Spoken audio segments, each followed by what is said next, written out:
कमल जी, क्या समस्या उत्पन्न हो रखी है और किस मामले में आप लोग यहाँ पर इकट्ठा हो रखे हैं और क्या वाक्य चल रहा है, कितने दिनों से चल रहा है? सर, ये 25 साल पुरानी मंडी लग रही है। यूपी गाजियाबाद के इंदिरापुरम बिहारी मार्केट के नाम से प्रसिद्ध 25 वर्षों से 2 वक्त की रोटी कमा रहे रेहड़ी पटरी वालों पर नहीं आ रही है प्रशासन को दया। शिप्रा सन सिटी के नजदीक बिहारी मार्केट के नाम से मशहूर रेहड़ी पटरी लगाने वालों पर मुसीबत के बादल छाए हुए हैं। हम आपको बताते चले कि मामला बीते 3 महीने से चला आ रहा है, जहां यह गरीब तबके के लोग पिछले 25 वर्षों से अपनी 2 वक्त की रोटी कमा रहे थे। वहां पर अब नज़दीक में रिहायशी सोसाइटी के कुछ लोग अपनी दबंगई के चलते इनकी दुकानें लगने नहीं दे रहे हैं और जीडीए के अधिकारियों को इन गरीब रेहड़ी पटरी वालों के विरुद्ध भड़काने से बाज नहीं आ रहे हैं। इसी साल से लगातार यहाँ पर अब क्या समस्या आ रही है? अब ये समस्या आ रहा है सर, ये मार्केट सोसाइटी वाले भी लगने नहीं दे रहा। एक पुलिस वाले को बुला लेता है, पुलिस वाले तुझे बाट मारता है, तरजू बाट उठा के ले जाता है। स्टैंड होता है, वो जो लाइट लगाने वाले वो फेंक देता है। मतलब जैसे मतलब अत्याचार वो करता है। अच्छा, आप लोगों के पास जो नगर निगम से लाइसेंस बना था वो बना है नहीं बना? हाँ, बना हुआ है। कहाँ का एड्रेस है उसका? कहाँ का लिखा है? ये बिहारी मार्केट का है। अच्छा, आप सब लोगों के पास? सब लोग के पास है। 10-10 हज़ार रुपया लोन भी मैं ले रखे हैं उस पे, जो खाने के मतलब मुहताज हो गए। 10-10 हज़ार रुपया मतलब 2 था मेरे, तो 20 हज़ार रुपया मैं उससे लोन लेके कार। तो जैसे आपने लोन लिया और बाजार नहीं लगा रहे हैं तो लोन का किस्त कैसे जा रहा है? अब कैसे जा रहा है, वो पड़ा हुआ है वैसे। बैंक से फोन आ रहा है बार बार। हल्दर पाठक जी, क्या मामला है और आप लोग इकट्ठा हुए हैं, किस कारण से हुए और कब से बाजार लगा रहे थे?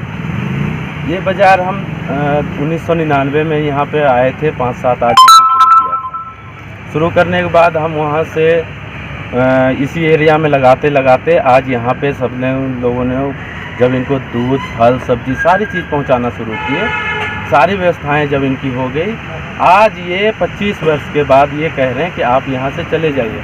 जबकि हमारे पास ये नगर निगम वालों ने ये हमें कार्ड भी दे रखा है कि आप यहाँ पे ये लगाइए।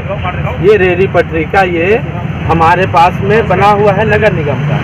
हमें नहीं पता कि ये नगर निगम में आता है, जीडीए में आता है, किस में आता है, इससे हमें मतलब नहीं है। हमें रोजी रोजगार से मतलब है।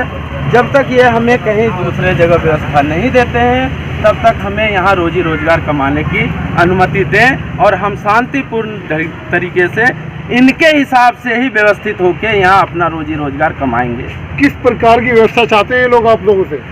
ये व्यवस्था तो बिल्कुल नहीं चाहते हैं। ये कहते हैं कि हमें आपकी ज़रूरत नहीं है, आप ये रोड छोड़ दो, किसी और सोसाइटी के रोड पे जाओ।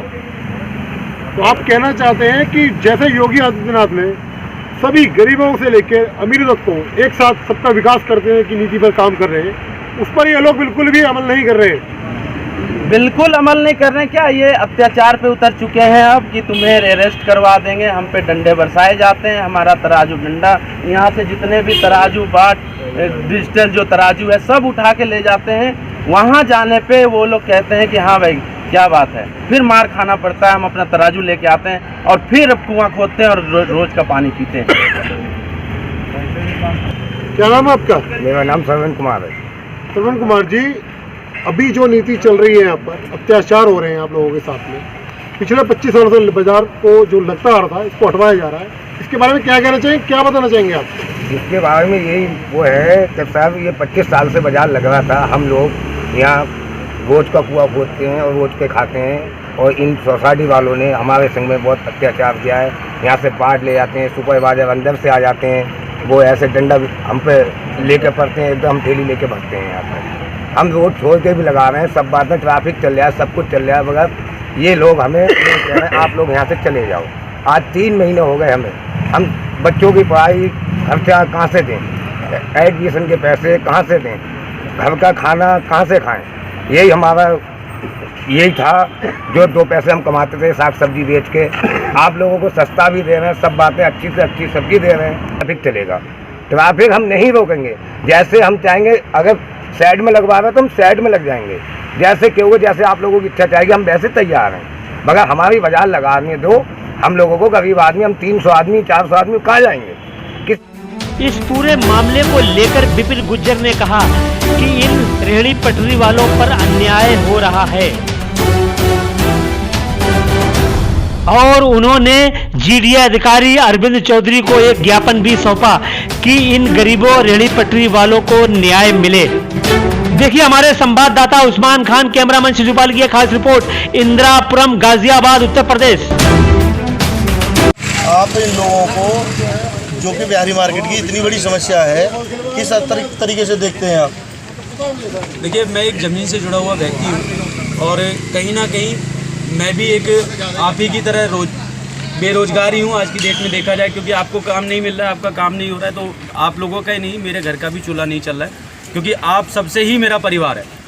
और रही आपकी समस्या को लेकर के, जिस भी अधिकारी के द्वारा आपको पीड़ित किया जा रहा है, हर अधिकारी से मिल कर के आपकी समस्या के समाधान हेतु जिस भी अधिकारी से मुझे मिलना होगा, मैं आप सबको साथ रह कर के उस अधिकारी से मिलूँगा। और मेरा दिल से आप सभी से निवेदन है कि अगर हम मार्केट के अंदर व्यवस्था बनाए रखेंगे तो लाइफ टाइम ये व्यवस्था बनी रहेगी, तो आपकी समस्या सदैव के लिए समाप्त हो जाएगी। जिस तरीके से आपने आज AK चौधरी जी को, अरविंद जी को आपने ज्ञापन दिया है, ज्ञापन सौंपा है, कि आपने कितने समय के लिए मांग की है?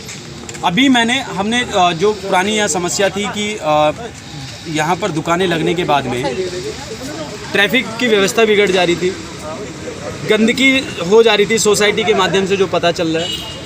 इन सारी समस्याओं को मद्देनज़र रखते हुए मैंने जो विचार आज AK चौधरी जी के साथ साझा अपना किया है, वो यही था कि हम आने वाले समय में हमें दिवाली तक की व्यवस्था, जो पहले दिक्कतें आ रही थी, हमें दिवाली तक की मोहलत दीजिए ताकि हम यहाँ अपनी दुकानें चला सकें और जो व्यवस्था पहले से बिगड़ रही थी उसको सुधार करके हम यहाँ पर अपनी दुकानें चलाएंगे। और अगर ऐसा हमें जीडीए के अधिकारियों के द्वारा परमिशन दे दी जाती है और हम यहाँ दुकान लगाएंगे, तो हम इन सारी चीज़ों को मद्देनज़र रखते हुए दुकान लगाएंगे कि यहाँ पर व्यवस्था किसी भी प्रकार की ना बिगड़े। और ये दिवाली तक की मोहलत सिर्फ इसलिए है ताकि उच्च अधिकारियों को ये पता चल जाए कि हाँ, व्यवस्था हमने पहले से सुधारी है। और इसी व्यवस्था के बाद में अगर हमें लगता है कि हाँ, हम अच्छे तरीके से, क्योंकि हम सारे व्यक्ति यहाँ सक्षम हैं, मेरी बातों को समझते हैं और इनका मैं आभार व्यक्त करता हूँ कि ये समझते भी हैं और मुझे सहयोग भी कर रहे हैं। उसी प्रकार से हम अगर अपनी ठेली अपनी रोड पटरी से हटा करके सारी व्यवस्थाओं को देखेंगे तो हमारा नियमित तौर पर अपनी दुकानें परमानेंट चलती रहेगी।